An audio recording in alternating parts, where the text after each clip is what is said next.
তা নবীজি সাল্লাল্লাহু আলাইহি ওয়াসাল্লাম বলেন কিয়ামতের আগে হার বেড়ে যাবে। এরপরে নবীজি বলেন কিয়ামতের নিকটবর্তী সময় একটা সময় হবে মানুষের সম্পদ এত বেড়ে যাবে যে মানুষ সম্পদ রাখার জায়গা পাবে না। মানুষ যে দান সাদকা করবে, দান সাদকা করার মতো মানুষও খুঁজে পাবে না।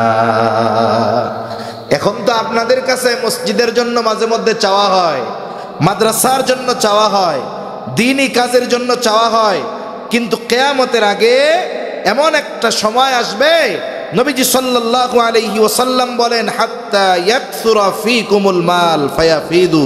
নবীজি বলেন তোমাদের ধন সম্পদ এত বাড়বে যে উপচে পড়বে। আরেকটা বর্ণনার মধ্যে আসছে মানুষ সম্পদ হবে এত, সদকা করবে, দান করবে, বলে দান করার মতো লোক খুঁজে পাবে না। কিয়ামতের আগে মানুষের একটা সময় এই পরিস্থিতি হবে।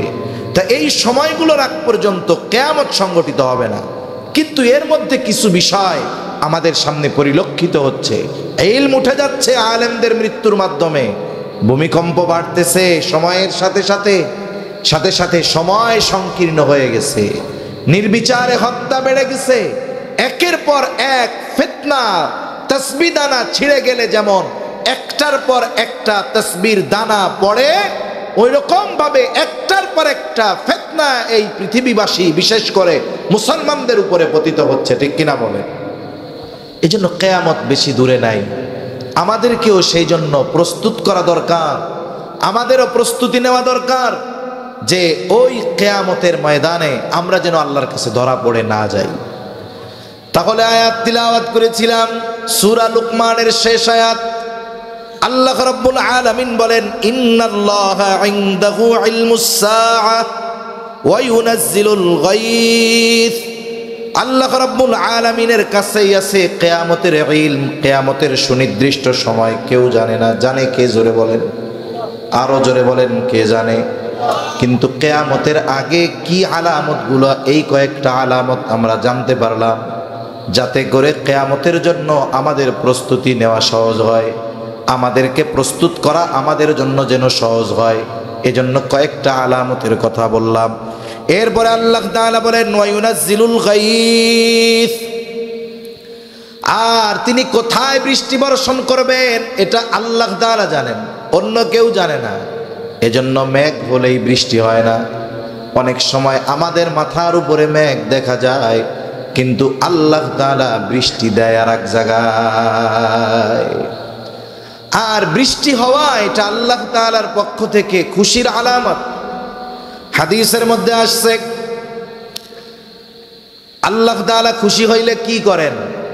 আল্লাহ তাআলা খুশি হইলে যদি কোনো বান্দার উপরে খুশি হয় বলে তার বাড়িতে আল্লাহ মেহমান পাঠায়া দেয়। তার মানে বাড়িতে মেহমান আসা এটা আল্লাহ তাআলার সন্তুষ্টির লক্ষণ। আবার আল্লাহ তাআলা যখন বান্দার উপরে খুশি হয় আল্লাহ তাআলা তখন বৃষ্টি দান করে। এজন্য আমরাও আল্লাহর কাছে দোয়া করব, যেহেতু কৃষি নির্ভর এলাকা আপনাদের, যথাসময়ে যদি বৃষ্টি হয় তাহলে ফসল উৎপাদন ভালো হয়।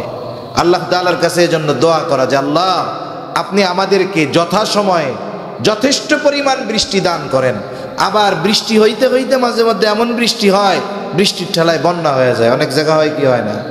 অতিবৃষ্টি যেমন ক্ষতিকর, অনাবৃষ্টিও তো ওরকম ক্ষতিকর। এজন্য আল্লাহ তাআলার কাছে দোয়া করা। আর মেঘ হইলেই এই চিন্তা না করা যে এখনই ডাইলা পড়বো। মেঘ হইলে বৃষ্টি হবে কিনা বা ওই মেঘ কোথায় বৃষ্টি দিবে এটাও আল্লাহ তাআলার পক্ষ থেকে ফয়সালা।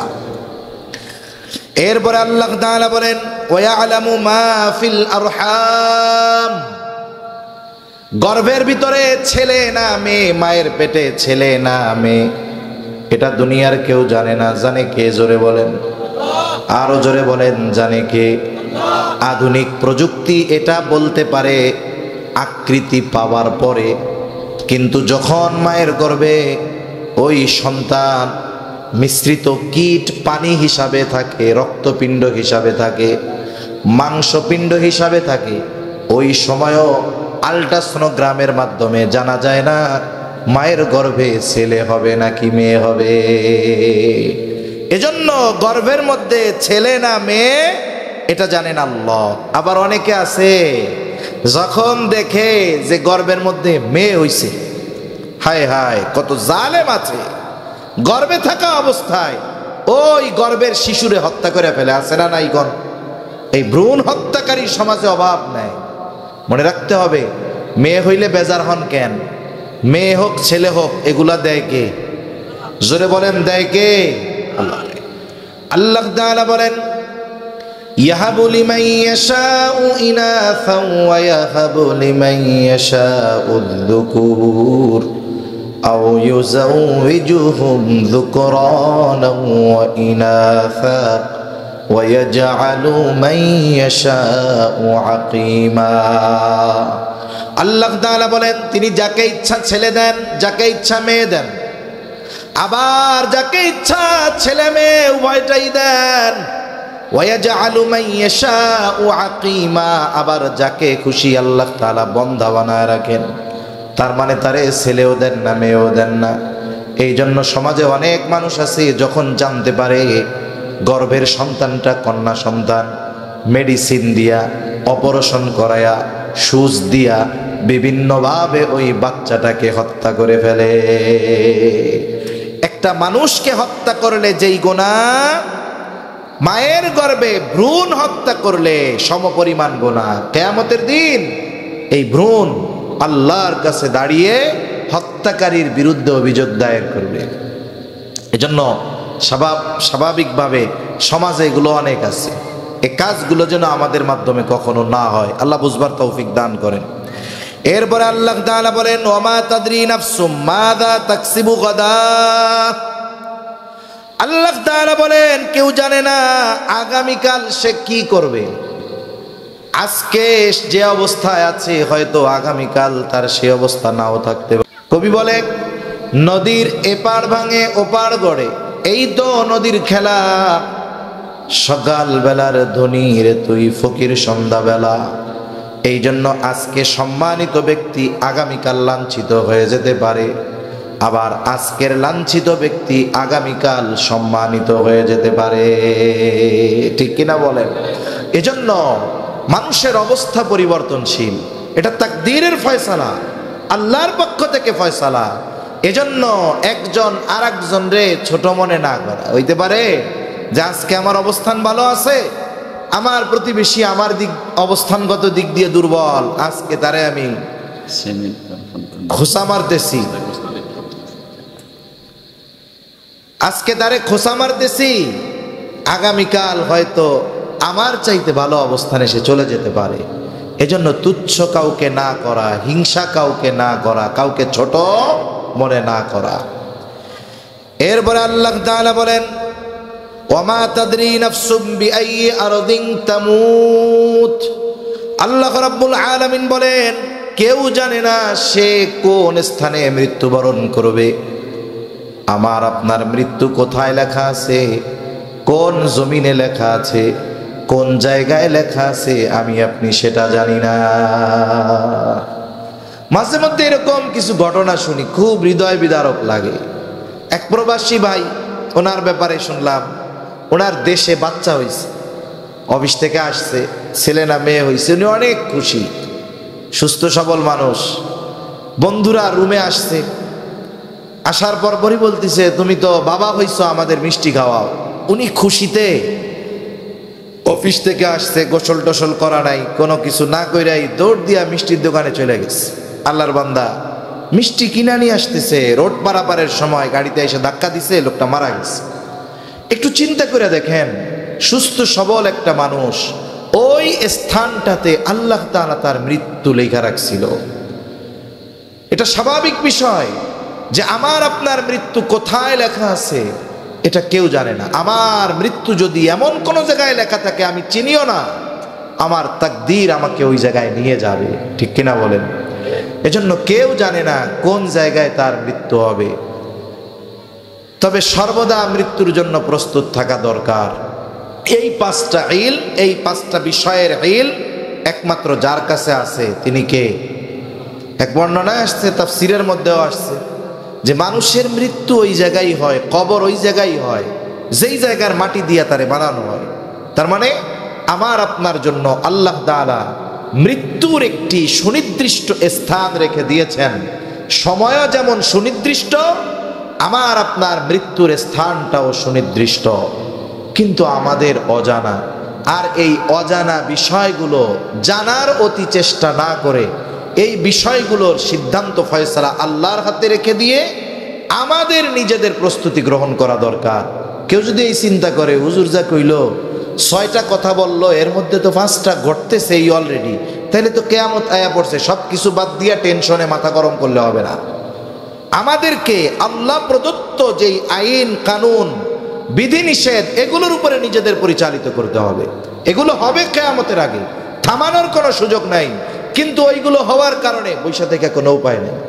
একজন বয়ান করতেছে এরকম খুব আকারে আখেরি জামানার ফিতনাগুলো নিয়ে, যে ওই পর্যন্ত কিয়ামত হবে না যতক্ষণ না মুশরিকদের সাথে আমাদের যুদ্ধ হবে। এখন ও যুদ্ধের টেনশনে নামাজ কালাম বাদ দিয়ে বয়ে রয়েছে। একজন ছাত্র টেনশনে শেষ, কয় কিরে এত টেনশন কি?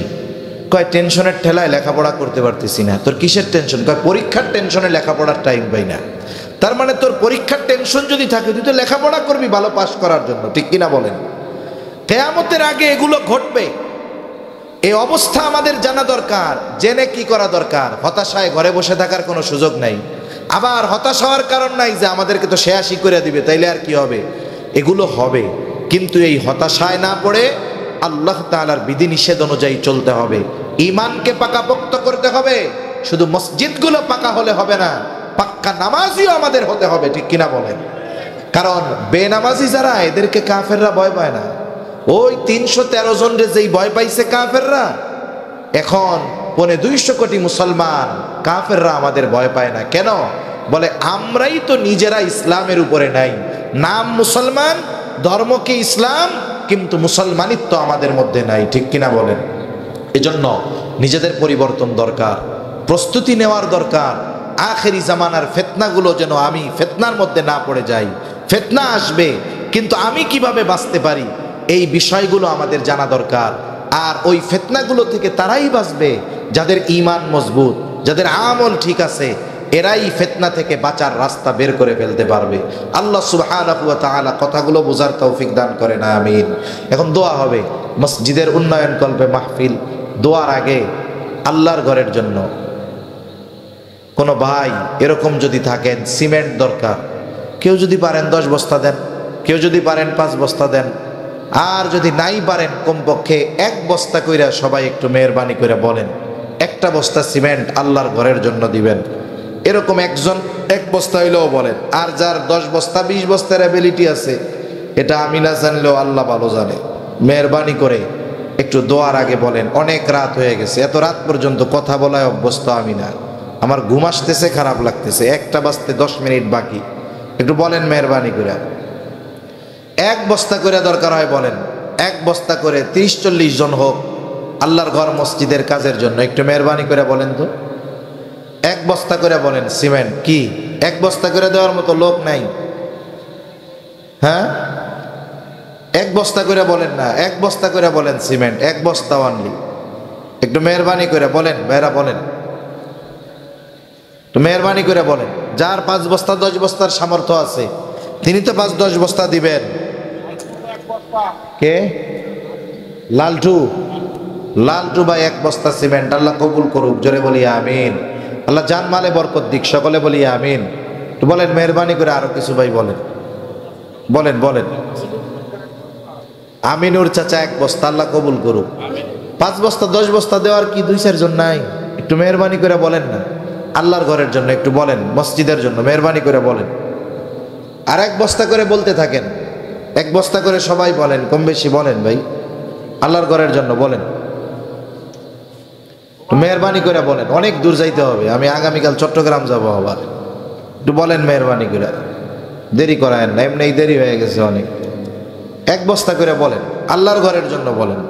এত রাত পর্যন্ত কষ্ট করে বসে আছেন, শুনেন, এই মসজিদ মাদ্রাসা এগুলো আমাদের ঈমান হেফাজতের দুর্গ। আমরা যতদিন মাদ্রাসামুখী মসজিদমুখী থাকবো, আমাদেরকে ওরা নিশ্চিহ্ন করতে পারবে না ইনশাআল্লাহ। এজন্য আল্লাহর ঘরের সহযোগী হই ইনশাআল্লাহ। 1 বস্তা করে বলেন, বলেন মেহেরবানি করে,